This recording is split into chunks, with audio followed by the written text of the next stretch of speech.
अष्टमी बहुत सुंदर दिवस है। बहुत बहुत बधाइयां महाराज।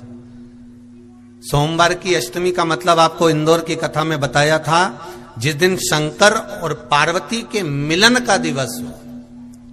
और केवल एक माता पार्वती के अकेले मिलन का नहीं, 64 योगनिया तक भगवान शंकर से मिलने के लिए आती है। जिस लड़के की शादी नहीं हो रही हो, सोमवार की अष्टमी पढ़ने पर एक लाल फूल चंदन में लगाकर, जहां पर अशोक सुंदरी का स्थान है, उस अशोक सुंदरी वाले स्थान पर ले जाकर, अगर सोमवार की अष्टमी पढ़ने पर लड़का या लड़की जिसका विवाह नहीं होता वो चढ़ा देता है, मात्र 3 महीने में उसका विवाह पक्का हो जाता है। मात्र 3 महीने। अशोक सुंदरी का स्थान शिव। बहुत तकलीफ है और नहीं हो रहा काम, बहुत दिनों से लगे हो, नहीं हो रहा। हरा मूंग ले जाओ। मूंग के दाने तो रहते हैं घर में, केवल 31 मूंग के दाने लेकर जाइए, 31 चावल के दाने लेकर जाइए और 31 ही बेलपत्र लेकर जाइए। जिस दिन सोमवार की अष्टमी हो, कौन से दिन?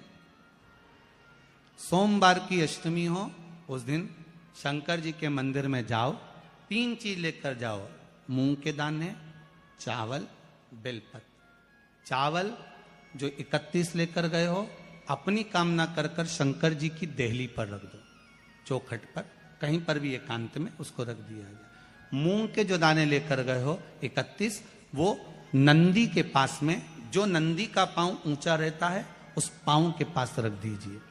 और जो 31 बेलपत्र लेकर गए हो, वो 31 बेलपत्र अशोक सुंदरी वाली जो जगह है, आपको पहले बताया है कथा में, अशोक सुंदरी जी का स्थान, ये शिवलिंग, ये जलाधारी जहां से पानी बहता है, उसके बीच में एक मोटी सी लाइन होती है, जो शंकर भगवान की छोटी लड़की अशोक सुंदरी का स्थान है। शिव जी के 13 बच्चे हैं, 13 बच्चे में सबसे छोटी लड़की अशोक सुंदरी यहीं पर विराजमान होती है, जहां से पानी नीचे गिरता है।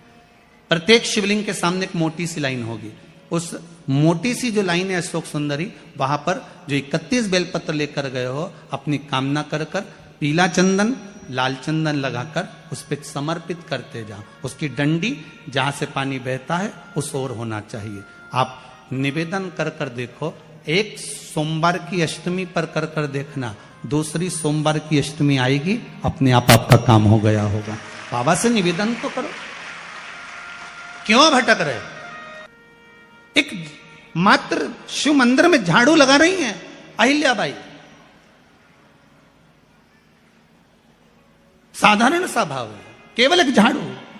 कई लोग कहते हैं महाराज जी, आप कहते हो मंदिर में जाकर झाड़ू लगाओ, पोछा लगाओ, तो जो हमने मंदिर में रख रखा है स्वीपर आदि आदि, जो भी सेवा करने वाला है, काम करने वाला है, वर्कर है, वो कर रहा है, तो हम क्यों करें? अरे भाई, एक बात याद रखना, आप सबसे पूछना चाहूंगा, आप लोग कहते हो कि मंदिर की सफाई जो वर्कर रखा है उसे करना चाहिए, मंदिर की सफाई जो पुजारी रखा है उसको करना चाहिए। मैं आपसे पूछना चाहता हूं कि आपके घर में जो तिजोरी है, दिवाली पे उसकी सफाई कौन करता है?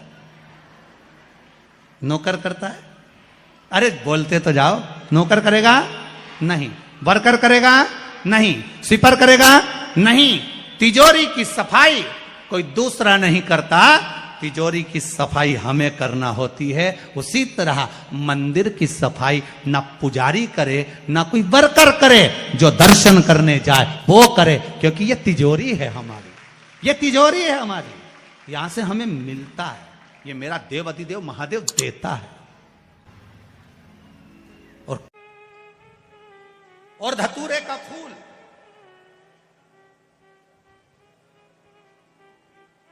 कांटे वाला धतूरा, और उसमें लगने वाला एक पुष्प, आस्था चैनल पर आप लोग देख रहे होंगे धतूरे के फूल का दर्शन। धतूरा और धतूरे का पुष्प, छोटा सा पौधा है, ज्यादा बड़ा नहीं है, कांटा लग रहा है, धतूरा लग रहा है, और उसमें भी साधारण धतूरा नहीं, जिस धतूरे के नीचे की डंडी लाल कलर की होती है, अगर वो सोमवार की अष्टमी को देव अधिदेव महादेव को समर्पित करी जाती है, तो उसके घर में कभी संपदा की कमी नहीं होती है।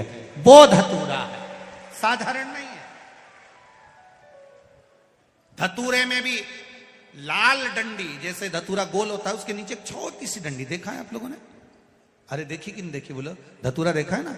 धतूरे के अंदर एक नीचे छोटी सी डंडी होती है, जब तोड़ोगे तो वो डंडी का कलर अगर लाल है, वो डंडी का कलर अगर लाल है, और कभी हम तो कहेंगे जैसे बड़ी बीमारी जिसको हो जाती है, लीवर, किडनी, कैंसर आदि आदि बड़ी बीमारियों से जो जूझ रहा होता है, प्रयास करो, प्रयास महामृत्युंजय का जाप कर कर, महामृत्युंजय का स्मरण कर कर, एक लाल डंडी का धतूरा प्रयास करना, एक धतूरा मिल जाए या 5 धतूरे मिल जाए किसी भी एकांतेश्वर महादेव पर, जो शिव मंदिर एकांत में हो, जहां कोई जाता आता नहीं हो।